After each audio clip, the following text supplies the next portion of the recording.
obviously, I know here in Washington, I think it's true in Illinois as well, all these minimum wages are now tied to inflation. So they will go up into perpetuity and whatnot. So I guess, for folks on the call, that are, dealing with this for the first time or still figuring this stuff out, as well as for yourselves, how do you think about, these future increases? And are you doing anything to prepare for that kind of stuff now, or are you just going to kind of keep the movie going with what you've learned thus far?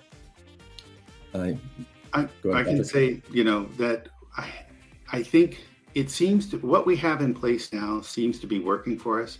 As I mentioned, our turnover rate has gone down quite a bit. Our employees seem to be very happy with the way they're being paid. So I think we're going to keep on this same path. I don't see any appetite for us to go back to all-inclusive pricing or, service charges or anything like that. I think if anything that we do, it will be, again, investing in more technology and tools, things like TipHaus, to make us more productive, make our teams more efficient, and help them, be the best that they can be when it comes to serving the guests. But I don't see us changing anything, at least for now, because what we're doing seems to be working. Good. Yeah, I think that's good feedback, Patrick. I would say, we'll just continue to be as transparent as possible. And, with TipHaus has helped us be more transparent.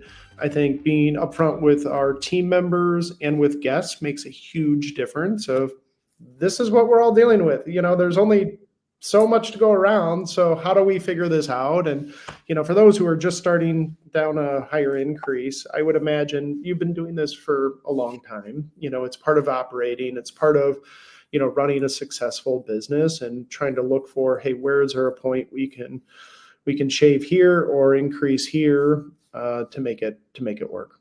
It'll work. Yep. I will build on something that Brendan said, which is, at least this is how I felt 10 years ago when our wage, started to go from 9 on its way to 15 and now at 20, is that every time the minimum wage goes up, and especially when it goes up a lot, it's very similar, at least I feel, to the 5 stages of grief.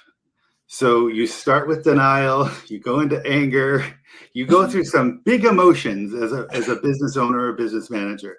And, it takes some time to work through that and finally get to acceptance. And you get to that last stage, and that's where you're able to put together your plan to make it work. But I think what helps to get to acceptance and get you past denial and anger and depression and all those big bad feelings you're going through is what Brendan was saying about talking to your colleagues, talking to the other people in the industry, sitting in on webinars like this one, or talking to your hospitality association, finding out what works and what doesn't work with the people who are your peers, and getting solutions from them, and even talking to your employees about it as well. It doesn't hurt to ask them, hey, what did you at your previous job? What worked over there? What did you like? What did you not like? It's one of the things I've always loved about this industry, since the day I got into it, is that collaboration, right? Like, yes, technically we're competing with each other for dollars or whatever, but at the end of the day, we're all fighting the same fight, and we're all in it together, and a rising tide lifts all boats. So I've always appreciated that collaboration that I've gotten. There's no other industry that I think collaborates as well as this one does, because you just want to see your friends win too. Yeah, right. Yeah.